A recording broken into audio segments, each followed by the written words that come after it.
asli, ya saya tutup channel kalau ilmunya asli. Tapi kalau ternyata itu trik, ya berarti sesuai apa yang saya bilang gitu doang sebenarnya intinya. Tapi kan Ya sebenarnya kan kita dari lahir, dari awal juga hidup dituntut untuk mencari rezeki halal gitu.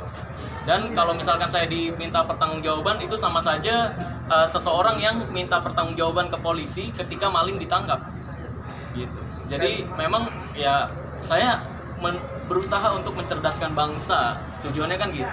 Untuk tentang laporan, ya saya pribadi sih mengikuti aja bagaimana proses hukumnya nantinya. Kalau memang diteruskan ya, tapi yang udah-udah sih nggak diteruskan karena memang deliknya tidak kena. Karena kan siapapun bisa laporan, ya laporan aja.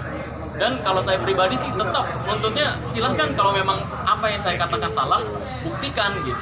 Tapi kamu sendiri Tadinya iya, cuma sekarang sih karena sibuk kerja juga, dan saya pikir-pikir tujuan utama saya kembali lagi pembuktian. Jadi kalau misalkan memang, sekali lagi, kalau misalkan pendapat saya salah atau terbukti saya fitnah, baru silakan proses. Kalaupun ini dilaporkan, ya nanti lihat aja, nantinya juga akan dibuktikan juga sama aja.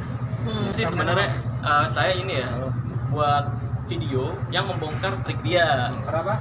Ya, saya membuat video yang membongkar trik dia karena saya memang kontennya intinya adalah membongkar rahasia perdukunan. Dan saya nggak pernah tertuju pada satu orang. Karena yang saya reaction biasanya ketika mau membongkar sesuatu, saya cari dulu video yang di YouTube, siapa yang pernah mempraktekkan tersebut. Lalu menurut saya, wah ini kok dibawa berkedok agama atau berkedok apa nih? Nah ini kan membodohi masyarakat. Maka dari itu, kalau yang seperti itu, saya kan nggak bisa melaporkan, ya kan? Melaporkan konten hoax nggak bisa, melaporkan penipuan nggak bisa, karena saya bukan korban. Maka dari itu, yang saya bisa lakukan untuk Indonesia, untuk membantu mencapai tujuannya, yaitu mencerdaskan bangsa Indonesia, adalah mengedukasikan bahwa hal tersebut bukan ilmu goib-goiban, tapi itu adalah hanya sekedar trik. Nah, sebenarnya Dia meyakini itu ilmu asli, lalu melakukan undangan terbuka, membuat video. Ya udah, kalau misalkan memang mau membuktikan, silahkan datang, jangan ngomong dari YouTube doang, dia kan gitu. Mau perang monggo, mau datang baik-baik monggo. Nah saya datang baik-baik untuk pembuktian nih. Kalau memang saya salah, ya udah saya tutup channel kok. Saya tutup channel, saya mau belajar di situ. Tapi kalau misalkan benar, ya udah. Berarti apa yang saya edukasikan benar kan? Bisa, kalau untuk itu bisa ditonton sendiri di YouTube saya, jelas full kronologinya dari awal, dari saya belum mendatangi sampai mendatangi dan sampai terjadi kerusuhan. Itu lengkap kok. Jadi hati-hati dengan pemutar balikan di luar sana, hati-hati banget. seberapa? Sebenarnya motivasi awal itu karena saya resah ya, karena magician kita latihan tuh nggak sebentar loh.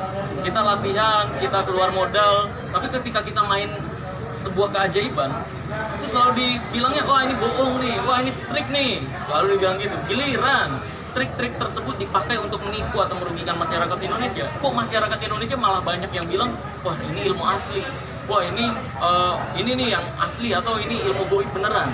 Itu kan makanya saya mau mengedukasikan hal tersebut lah, agar hal tersebut bisa jelas faktanya seperti apa. Kenapa saya bisa yakin banget? Karena hal-hal seperti itu dalam dunia sulap sendiri itu adalah hal-hal trik-trik dasar. Sehingga bahkan Master Deddy Corbuzier pun siap untuk menutup podcastnya jika itu benar ilmu tanpa trik. Karena kita magician, untuk hal-hal seperti itu ya kita tahu banget. Nggak percaya kan? Gimana? Kok aneh? Saya nggak percaya hal-hal seperti itu kok. Dari Gus sendiri ngomong begitu. Ngomong gitu, minta dikirimin dulu dan sebagainya. Buat pembukti Kan kirimkan ke saya gitu. Marcel dan Saya nggak percaya loh dengan hal-hal seperti itu. Saya tahu semua rahasia perdukunan tanpa terkecuali. Saya nggak percaya hal-hal seperti itu makanya. Saya tahu racun-racun santet, racun telu dan sebagainya. Bagaimana konsep-konsep mencelakai seseorang dengan metode-metode santet, telu dan sebagainya, saya tahu semua. Saya nggak percaya kok diminta saya, ini aneh kan? Makin blunder, memang banyak blunder kayak gitu. Karena itu ekspresi dari sebuah kepanikan. Kalau saya mah ya tetap fokus pada kerjaan dan kesibukan saya sendiri. Gitu sih.